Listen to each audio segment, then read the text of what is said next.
Quarto ponto. Família e igreja. Dedicando às pessoas mais chegadas e queridas. A. Cite diariamente a sua família imediata. Havia um homem na terra de Uz, cujo nome era Jó, e este era homem sincero, reto e temente a Deus, e desviava-se do mal. E nasceram-lhe 7 filhos e 3 filhas. E iam seus filhos, e faziam banquetes em casa de cada um no seu aniversário. E enviava a Jó, e os santificava, e se levantava de madrugada, e oferecia holocaustos segundo o número de todos eles, porque dizia Jó, porventura pecaram meus filhos, e blasfemaram de Deus no seu coração. Assim o fazia Jó continuamente. Jó 11:5. Já falamos sobre a oferta de você mesmo, o seu coração e o seu dia ao Senhor. Agora, gostaríamos de falar sobre a oferta ao Senhor das pessoas mais achegadas a você, as mais achegadas e queridas. Refiro-me às pessoas que estão dentro do nosso círculo de influência. Estas incluiriam as nossas famílias, amigos e irmãos em Cristo. Das muitas áreas de oração de nossos perfis, em linhas gerais, esta é a que pessoalmente mais me comove. Tenho sentimentos muito ternos e amorosos para com os que estão perto do meu coração. Sei que você também os tem. Assim sendo, gostaria de compartilhar do meu coração para o seu. Precisamos orar, todos os dias, pelas pessoas da nossa família imediata, citando seus nomes. Isto era o que Jó fazia. Era hábito dele trazer os seus filhos diante do Senhor em oração. Ele se importava muito com o relacionamento deles com Deus. Você deveria se importar com os seus entes queridos também, os quais incluiriam os seus avós, pais, cônjuges, filhos e netos, caso você tenha tais pessoas como membros de sua família. Até mesmo se você for muito sozinho neste mundo, há um pequeno círculo de pessoas cujas vidas estão próximas da sua. Talvez não sejam parentes consanguíneos, mas você os considera como a sua família de amigos. É neste ponto que iniciamos. Cite-os em oração todos os dias. Gostaria de compartilhar 2 coisas pessoais com você sobre a oração pela família. 1. As orações de meu pai. A primeira delas tem a ver com meu pai. Sempre chamei meu pai de papai e creio que sempre o farei. O papai morreu em 1979, mas guardo muitas memórias maravilhosas da sua vida. O Dia de Ações de Graças sempre foi um dia muito especial para a nossa família. Minha esposa Ana e eu, geralmente convidamos todo mundo para jantar em nossa casa. Montamos mesas extras que vão se encurvando desde a sala de jantar até a sala de visitas. A casa fica completamente lotada com membros da família e amigos, e é uma ocasião de grande alegria e comunhão. O papai sempre se sentava numa extremidade da mesa, e eu na outra. Aí então, todos compartilhavam algumas das coisas maravilhosas que Deus havia feito por eles no ano anterior. Nenhum de nós sabia em 1979 que aquele seria o último jantar de ações de graças que teríamos com o papai. Ele compartilhou conosco que estava muito grato pelo fato de todos os seus filhos estarem servindo ao Senhor e de que todas as nossas famílias estivessem indo bem. Foi um momento precioso e todos ficamos comovidos a ponto de chorarmos. Em seguida o papai disse algo que nunca esquecerei. Eu oro por todos vocês, meus filhos, 7 vezes por dia. Sim, eu sabia que o papai orava. Ele era um homem bom e consagrado a Deus. Mas eu não sabia que ele orava 7 vezes por dia. Não creio que ele quis dizer que se ajoelhava cada vez para orar, e sim que tinha sua rotina de oração bem firme em sua mente. Acho que sei algumas das coisas que ele dizia porque o ouvi orando por nós em voz alta muitas vezes. Não sei quando ele começou suas orações diárias por nossa família. Ele recebeu a Jesus quando eu tinha 1 ano e meio de idade. Tenho certeza de que ele orou por mim desde então e de que nos últimos anos da sua vida ele orou por mim, 7 vezes por dia.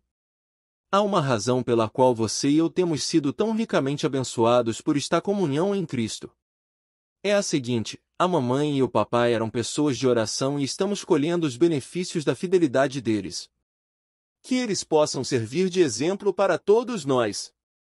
Ore por seus filhos o tempo todo. Eles não poderiam receber uma herança melhor. 2. Orando pela minha família. A segunda coisa que gostaria de compartilhar com vocês é a forma pela qual oro por minha família. Começo orando por minha esposa. Senhor, peço-te que abençoes a minha querida esposa Ana. Em seguida, menciono algumas coisas que eu sei que ela estará enfrentando durante o dia. Não leva muito tempo, porém oro fielmente por ela, todos os dias. Creio que a oração é uma das razões pelas quais o nosso casamento de 30 anos tem sido tão abençoado. Não estou querendo dizer que nunca tivemos nenhum problema ou dificuldade juntos.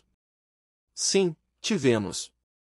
Porém, aprendemos a crescer no Senhor através dessas dificuldades.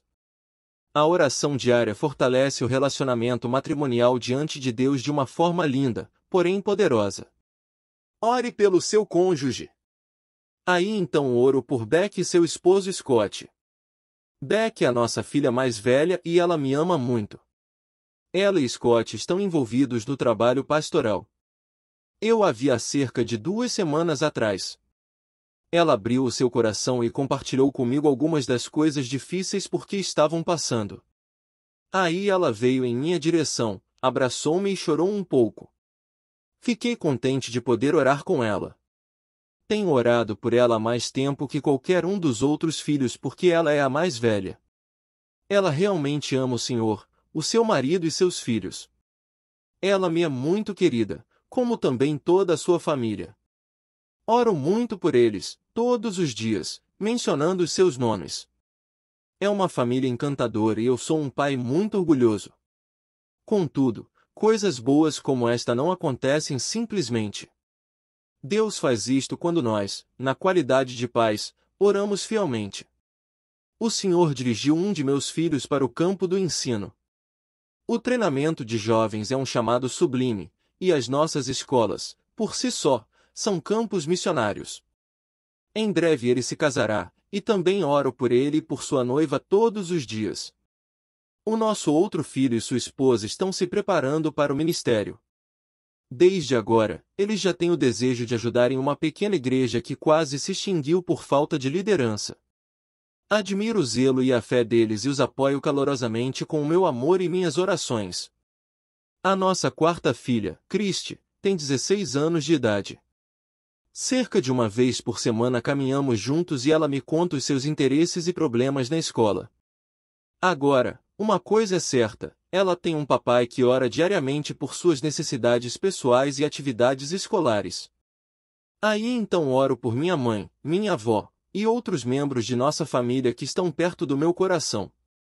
Que privilégio e responsabilidade temos todos nós em orar por nossos entes queridos, os quais Deus colocou em nossos círculos familiares.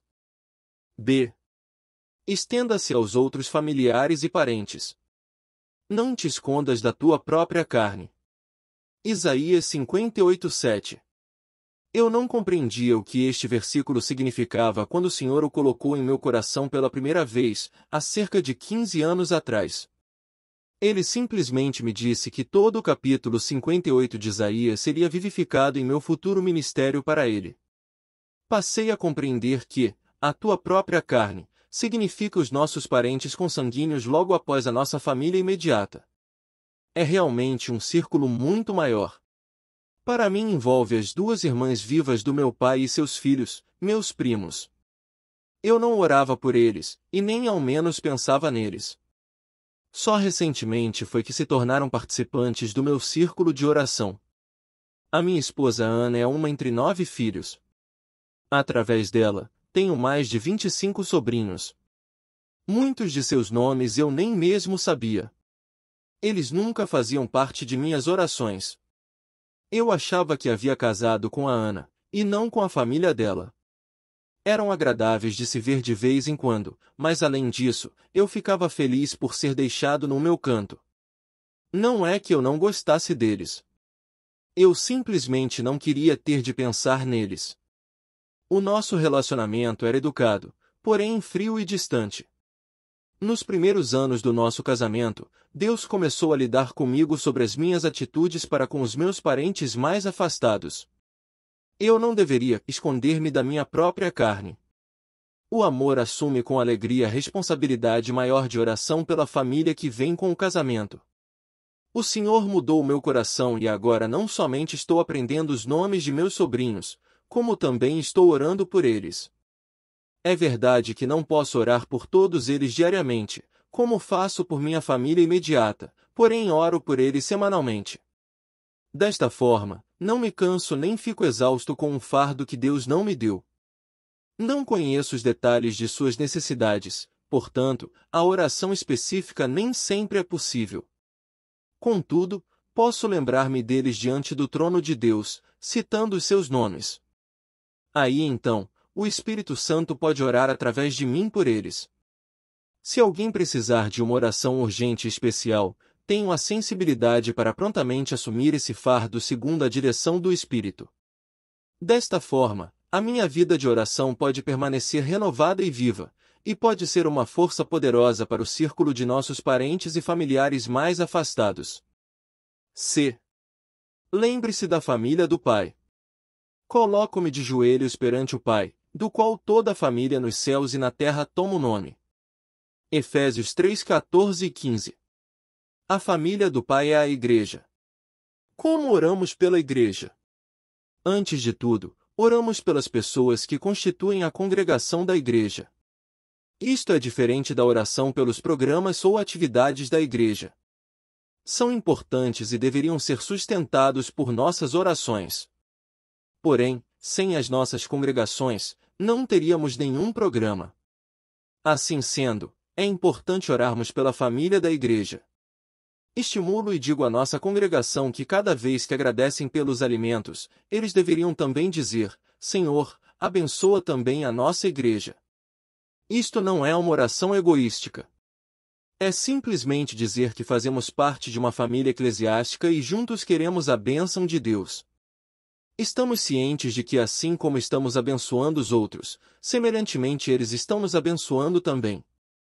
Todos estamos buscando a graça e a bênção de Deus para podermos servi-lo melhor.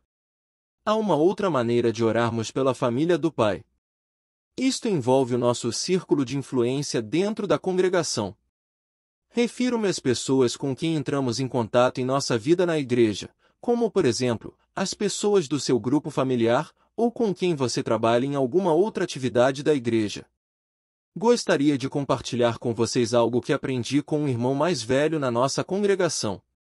Ele me disse que isto aconteceu numa das primeiras vezes quando ele estava num círculo de oração. Ele foi tão tocado pelo Senhor sobre uma necessidade que havia sido compartilhada por alguém, que ele disse a essa pessoa: Vou orar por você todos os dias desta semana. E orou. E tem orado por muitos outros da mesma forma desde esse dia. É sempre muito importante sustentarmos uns aos outros com o nosso amor e com nossas orações. Isto é de fato o que significa lembrarmos-nos da família do Pai. D. Inclua os solitários. Pai de órfãos e juiz de viúvas é Deus no seu lugar santo. Ele faz que o solitário viva em família. Salmos 68, 5 e 6. Vivemos num mundo muito solitário. É possível sentirmos-nos inteiramente solitários até mesmo no meio de uma grande multidão. Alguns de vocês sabem exatamente do que estou falando, pois o sentimento básico de sua vida é a solidão. Há pessoas solitárias em toda a nossa volta. Algumas delas talvez sejam os nossos vizinhos. Talvez aparentem estar passando muito bem, mas em seu coração sentem-se desprezados, desnecessários e não amados. Há pessoas neste mundo que nunca tiveram ninguém que jamais orasse por elas. Você pode imaginar como seria viver toda a sua vida e nunca ter ninguém que pudesse apresentar o seu nome a Deus em oração? Talvez alguns de vocês possam. Eu não conseguiria. Sempre oraram por mim. Sei, no entanto, que há pessoas que compreendem o que estou dizendo. Tanto quanto saibam, durante o seu tempo de crescimento, ninguém jamais orou por elas. Se isto se aplica ao seu caso, de duas formas, então, Deus quer compensar o que você perdeu.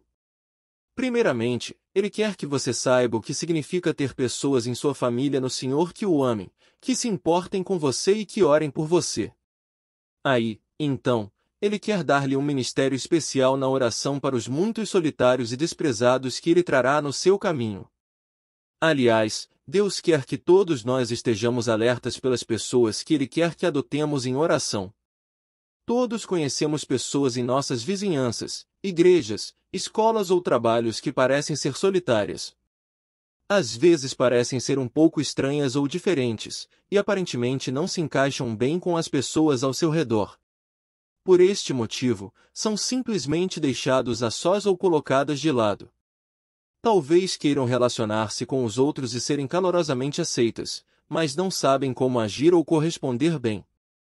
Socialmente falando, precisam de alguém que as ame e as sustente. Isto pode ou não significar que Deus quer que você se torne um amigo especial.